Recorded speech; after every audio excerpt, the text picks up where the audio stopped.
اچھا ڈاکٹر عیسیٰ، کیونکہ آپ تو جانتے ہیں کہ یہ طب کی دنیا کے جادوگر ہیں اور جو ان کے پاس جاتے ہیں حکمت کی بہت ساری چیزیں ہم سے شیئر کرتے رہے ہیں، مارننگ شو میں آپ ان کو دیکھتے ہیں، لیکن کیونکہ یہ قرآنی حکمت پہ آج ان پہ بات کریں گے. ڈاکٹر صاحب بہت سارے آپ کے پاس آئی ایم شیور ایسے لوگ آتے ہوں گے جو میں شو میں بھی سن رہی ہوتی ہوں، لوگ پتہ نہیں کس کس طرح کی بیماریوں سے آپ کے پاس آتے ہیں.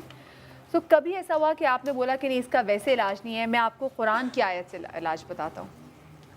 شروع میں بسم اللہ الرحمن الرحیم، شروع میں جب آپ نے وہاں بولا نا کہ قرآن میں کہیں لکھا ہے کہ قرآن شفا بھی ہے، سورہ بنی اسرائیل کی 81 نمبر آیت ہے یہ.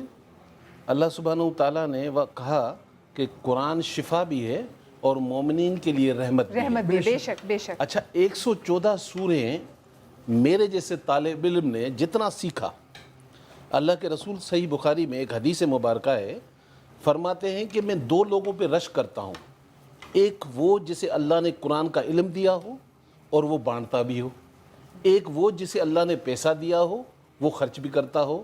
ہماری رمضان کے بابرکت مہینے میں اللہ سے دعا ہے کہ ہم سب لوگوں کو بھی ان میں شمار کر لیں. الہی تو اس توفیق کے جو نالج ہم شیئر کر رہے ہیں لوگوں کے ساتھ، اس کی صرف ریزن یہ ہے کہ اللہ ہماری وہ چیزیں قبول فرمائے. دنیا میں سب سے بڑی بیماری جو میں نے دیکھی ایز اے ڈاکٹر، 80% لوگ بیمار نہیں آتے ہیں میرے پاس، ریئل میں 20% بیمار ہوتے ہیں، 80% روحانی بیماری میں مبتلا ہیں. اس کو آپ ڈپریشن کہہ دیں، اس کو آپ انزائٹی کہہ دیں.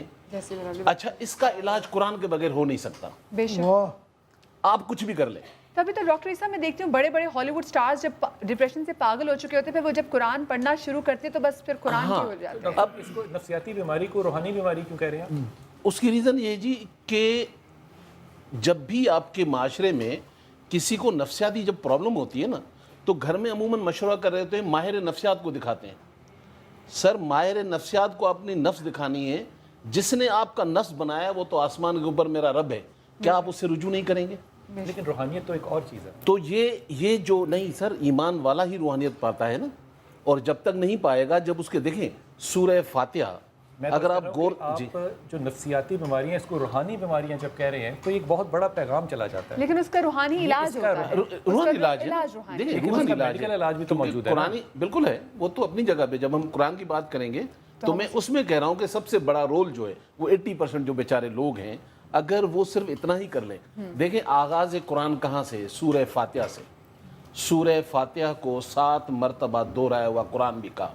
صحیح بخاری میں اللہ کے رسول صلی اللہ علیہ وسلم نے منتر بھی کہا اور صحابہ نے علاج بھی کیا. اور بڑی مزے کی بات یہ ہے کہ اللہ نے انسان کو دعا سکھائی ہے، وہ سورہ فاتحہ ہے اور اس کا پورا جواب قرآن ہے. سورہ فاتحہ دعا ہے، اس کے بدلے میں پورا قرآن اس کا جواب ہے. اور ابھی حضرت بات کر رہے تھے جیسے لوگ ہر فیلڈ کے سیکھتے ہیں، ہم جیسے طالب علم نے کیا سیکھا؟ سورہ سبا آیت نمبر 3 میں اللہ کہتے ہیں ذرہ نہیں، ذرے سے چھوٹی چیز بھی نہیں جو قرآن مبین میں نہ ہو. میرا زور صرف اتنا تھا اس بات پر کہ 114 سوریں آپ 6666 آیتیں پڑھ لیں، ہر آیت میں ایک معجزہ ہے، ہر آیت کے اندر ایک شفا ہے. لیکن صرف فرق کیا ہے کہ اس کو پڑھ کر جب آپ امپلیمنٹ کریں گے تو آپ کو میڈیسن ملے گی. ڈاکٹر کی میں میڈیسن آپ لے کر تکیے کے نیچے نہیں رکھتے ہیں، اس کو آپ لیتے ہیں. اسی طرح قرآن کی اس نصیحت کو اٹھا کر جب آپ اپنے عمل میں لے آتے ہیں. دیکھیں عموماً حضرت ایوب علیہ السلام کا ذکر قرآن میں آتا ہے، ہمیں علماء دین بتاتے ہیں، میں نے ایز اے طالب علم پڑھا کہ وہ اتنے بیمار ہو گئے کہ ان کو کیڑے پڑ جاتے تھے. اچھا اس آیت پر میں نے بڑا غور کیا، جتنا مجھے سمجھ میں آیا تو میں نے کیا منظر دیکھا، وہ کیڑے تو ضرور پڑ گئے لیکن وہ جب زمین پہ گرتے تھے تو آپ اٹھا کر اور اوپر دیکھ کر مسکراتے تھے کہ اللہ تو نے ہی دیے نا، جب میری ہی خوراک بنایا ہے. یہ جو تعلق ہے نا، وہاں بیماریاں ختم ہو جاتی ہیں.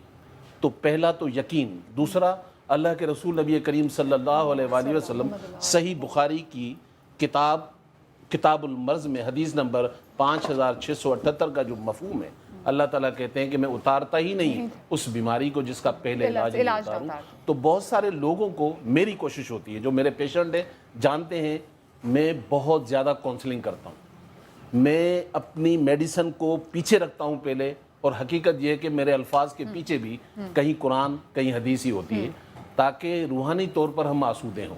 اور بے شک اس سے بڑا اور کوئی روحانی علاج نہیں ہے. اقبال نقشبندی صاحب کیونکہ بیماری سے لڑنے کے لیے ان کی بات لیکن مجھے بھی بریک کی طرف جانا ہے. بریک سے جیسے واپس آئیں گے تو اقبال نقشبندی صاحب ہیں, میرے بڑے بزرگ ہیں, تو ان سے پہلے شروع کریں گے, پھر آپ کے سوال بھی جائیں. اچھا ٹھیک ہے جی, چھوٹی سی بریک کے بعد آتے کہیں مل جائیے گا.